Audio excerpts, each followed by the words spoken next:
Hello and welcome to another fun-filled edition of Adam's Music Box. And today we're going to talk about a somewhat surprising hit from 1961 that took the world by storm. And even if you don't know the title, let alone the band that most famously recorded it, you have probably heard the song. And this is the Tokens version of The Lion Sleeps Tonight. Now, the song obviously was a cover, but until recently, not many people knew where it came from. It was originally created by a South African singer called Solomon Linda, and the initial song was sung in a Zulu dialect, and it was called Umbube. And over the years, various mishearings and misunderstandings got its translation to Awimawe, and English lyrics were written, and they were most famously recorded by the Tokens as "The Lion Sleeps Tonight," with the chorus being Awimawe, Awimawe. We've all heard it. It's been parodied. It's been everything. And as you can see from the original cover of the single behind me, no expense was spared on making this album cover. I mean, wow, they really broke the bank with that one. By the way, that's not a real lion, by the way, it's a stuffed animal. Anyway. So this got me thinking about the concept of novelty songs, because a traditional novelty song is one that's meant to be humorous and zany, with no real intention to being, the next Heartbreak Hotel or My Way or Let It Be. It's the kind of thing. Think Weird Al.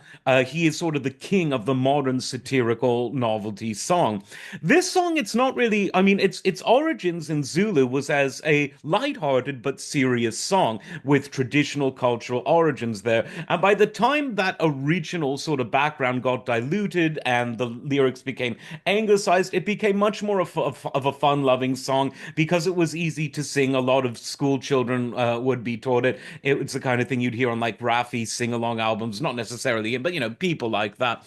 And so it got me thinking, what does it take for a novelty song to transform itself? And the only satisfactory answer that I could come up with is that it has to permeate the pop culture as widely as a song that's meant to be a song for general pop consumption.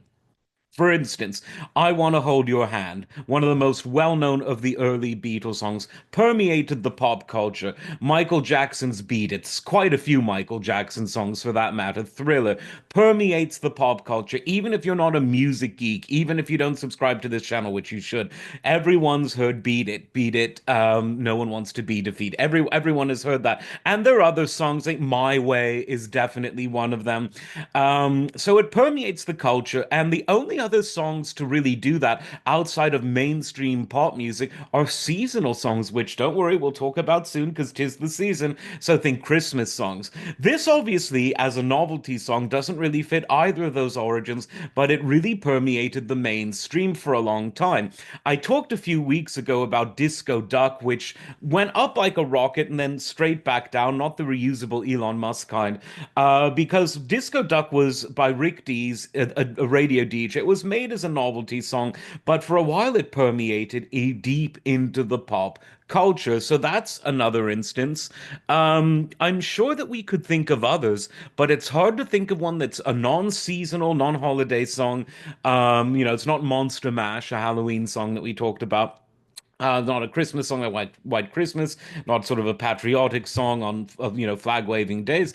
It's just a song that had its origins in Zulu folk music that became noveltyized just before it accidentally became a pop hit. Something interesting to think about, even though what really gets me the most is just how many millions must they have spent on that cover? Definitely a different age for the music industry when they really went all out to give the top-notch, cutting-edge experience to the listener. I mean, it was the jet age, it was the space age, don't you know? Anyway, like, subscribe, and we'll see you next time. Take care.